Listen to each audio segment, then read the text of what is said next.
Kaixo, ongi etorria, orain berreketak aztertuko ditugu.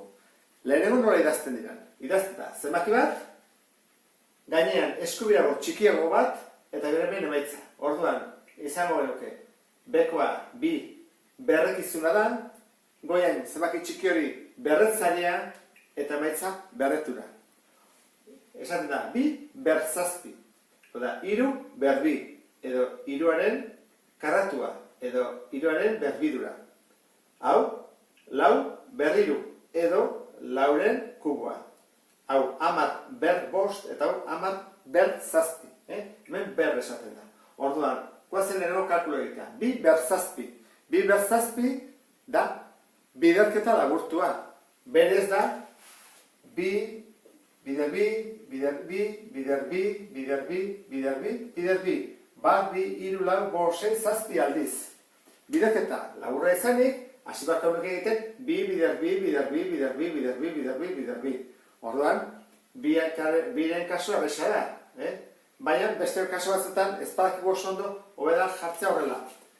Biderbi, lau, biderbi, zortzi, biderbi, amasei, biderbi, hogeita hamabi, eta erantara, kontatzen ditugu zenbat erabili ditugun. Bat, bi, iru, lau, bost, bi fatez ezkigu horrendik. Horrengo dugu, biderbi, irurogeita lau, eta biderbi, 128. Hemen ditugu. Bat, bi, iru, lau, bost, sei, zazpi.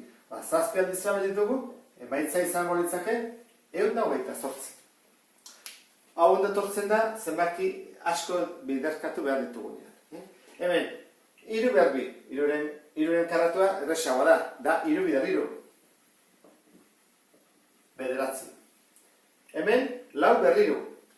Lau bider lau, iru aldiz. Lau bider lau, da lau bider lau, amasei bider lau, badakigu egiten, edo nabalien baduzute, egin hortara, irurogeita lau. Urrego kasua. Hemen, zenbaki oso erraldoia da, eta batzuta, eta galdetzen digute, alderantziz, zenbat nola gelditzen den. Adibidez, biderbi. Hori nola laburtu daiteke? Ez digute galdetzen duz kalkulazik, nola laburtu daiteke? Laburtu daiteke da, bat, bi, iru, lau, bost, sei. Horan, iru, bere buruarekin sei aldiz bidertu behar da. Eta, bia, bat, bi, iru, lau. Bi, bere buruarekin lau aldiz bidertu behar da. Orduan, biderketa luzeago jarri ordez, hau laburtura bat izango litzake. Kaso honetan, 10 behar bost. Horren da, 10, bi, iru, lau, bost. 10 bider 10, 100. Mila, 10 mila, 100 mila. Bat, bi, iru, lau, bost. 100 mila. Ikusten ez duen bezala, bost aldiz bidertu baldin badut, 10, bost edo ditu. Horren emendik aurrean, 10 berzerbait denean, zeroak irantzi eta nekoa da. Orduan, kasu honetan, 10 berzazpi. 10 berzazpi baldin bada, jartzen dugu, bat, bi, iru, lau, bost, sei, zazpi. Eta simpleki bukatu dugu berreketa egiten.